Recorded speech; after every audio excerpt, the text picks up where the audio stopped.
Hi friends, welcome back. Friends, आपण मैंने भल थे बोली आशा करुच्ची। तो फ्रेंड्स, चलतु आम आज आपण सहित गोटे नुआ धरणर रेसिपी सेयार करने जाऊँ। तो रेसिपीटी को शेष पर्यंत देखूँ, वीडियो को स्किप करंतु नहीं। रेसिपीटी हूँ आमर वेज आमलेट। तो देखूँ एबे आमर श्रावण मास चली आपण तो घरे नॉनवेज करें, तो पूरा आमलेट टाइप रो किंतु सेटा टिके स्पेशल जोटा कि वेज। तो चलतु रेसिपी एबे स्टार्ट करिबा। फ्रेंड्स, देखंतु हमको ये रेसिपी पाई प्रथमे किछि कखारु मंजी दरकार, माने पंपकिन सीड। देखंतु एठी हम किछि पंपकिन सीड नै जाइछंती। कखारु मंजी आपण चाहिले जो कखारु यूज करछंती, व्यवहार करछंती, सेठी एमिति ताको काढी के रखि पारिबे किबा मार्केट रे आपण मिलुछि ताको नै के आसी पारिबे। तो देखंतु आमे कखारु मंजी को एबे किछि समय बतुरै दवा पानी रे। और पानी रे किछि समय बतुरै देला परे जेतेबे सेटा टिके भिजि जिवो, टिके ओदा हे जिवो, तापरे आमे ताको ग्राइंडिंग करिके एकटा फाइन पेस्ट बनि नबा। आपण जदि कखारु मंजी बाहर करे पई चाहुचंती तो ताको केमिति बाहर करिवे म आपनको देखै दउची। देखंतु म एठी किछि बड़ कखारु नेइची और ए किछि छोट कखारु मंजी अछि। ए बड़ कखारु मंजी और एठी छोट कखारु मंजी मध्ये अछि। देखंतु ताको प्रथमे आपण एमिति करिवे। देखंतु मु जेमिति ताको बाहर करूची, आपण सेमिति बाहर करिवे, बहुत आराम से बाहर जाउची। देखंतु बहुत आराम से बाहर गला और भांगिनी मध्ये एकदम ठीक ठाक अछि। तो ये भली भाबरे आपण बाहर करि परिबे। देखंतु बड़ा आराम से आपण बाहर कर देबे। सुंदर भाबरे बाहरुची। छोट मंजी अछि तथापि बाहर जाउची। बड़ मंजी आहुरी सहज रे बाहर जिवो। आपण जदि किनिकी आनिबा पई चाहुचन आनि परिबे, नहले आपण एमिति निजे भी बाहर करि परिबे।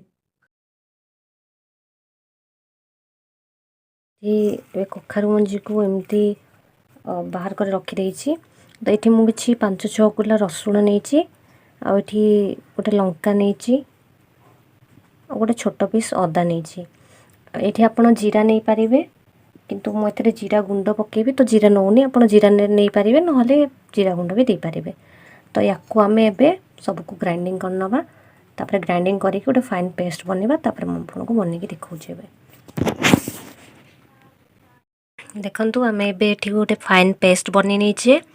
तो याकू एबे नै कि आमे जेमिति आमलेट करंती, तो ऑमलेट शेप रो छोट छोट चकुली पिठा टाइप रो करिकी देखौछि आपनको। आमे एथरे कोन कोन मिक्स करिवा। तो प्रथमे आमे एथरे किछि हळदी गुंड मिक्स करूचे। तापरे आमे स्वाद अनुसार लूण दबा। ते मु हाफ चामच लूण देइछि। या पर देखंतु किछि जीरा गुंड, एठी आमे जीरा बाटी नथिले, ग्राइंडिंग कला बेले जीरा दे नथिले, तो एथरे आमे जीरा गुंड किछि ऐड करछे। और एबे आमे आकु हल्का रे मिक्स करिवा। देखंतु गोटे चामच बहुत भल भाबरे धीरे धीरे मिक्स करिवे, जेमिति भल रे मिक्स हे जिवो। देखंतु तो पूरा पूरी भल भाबरे ताकु मिक्स करिवे। देखंतु एमिति धीरे धीरे मिक्स करिवे।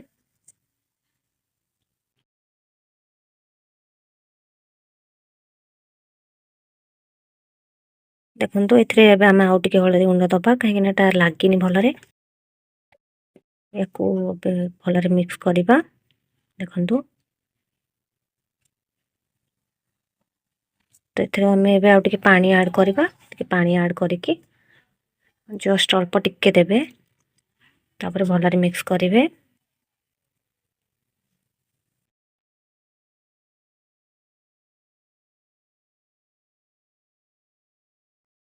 देखंतु तो एबे भल रे मिक्स हे जाइछि। एबे आमे आकु रखि दबा और एबे आमे गैस रो फ्लेम को ऑन करिवा। ई गैस रो फ्लेम को ऑन कर नेछि और एठे गोटे तावा बसे नेछि। तो तावा गरम हवा परे आमे एथरे किछि तेल एबे पकेइबा। देखंतु तेल ऐड करिवा। बेसी देबेनी, अल्प अल्प करके देबे। एमति धीरे धीरे सर्कुलर मोशन ने देबे। देखंतु तो देखंतु तेल एबे गरम हे जाइछि। एथरे हम मिक्सचर को ऐड करिवा। देखंतु एटी चामच अल्प अल्प करके देबे।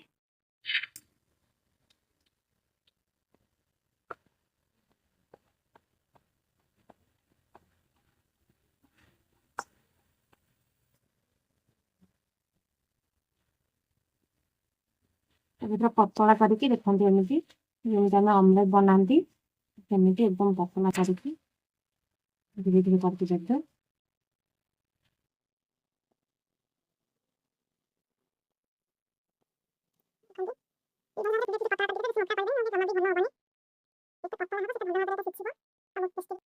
ट्राए करेंगे पतला करने बेसी।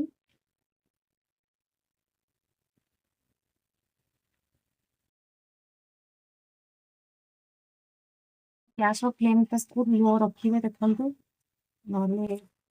कहीं पोड़ी जबार संभावना अच्छे तो गैस फ्लेम लो कर दूसरी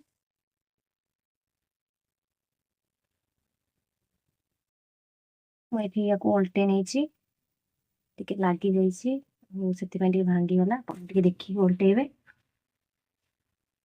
देखु पूरा ऑमलेट भाया देखा टेस्ट भी बहुत बढ़िया लगे।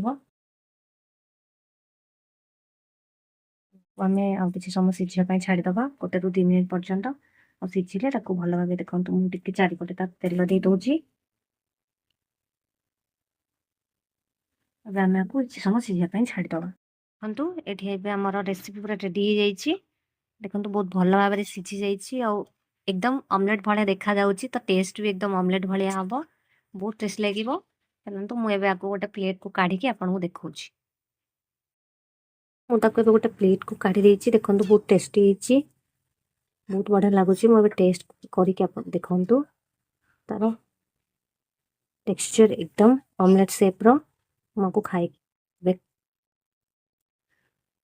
बहुत टेस्टी अच्छी। आप निश्चय थे ट्राए करूँ बहुत बढ़िया लगे।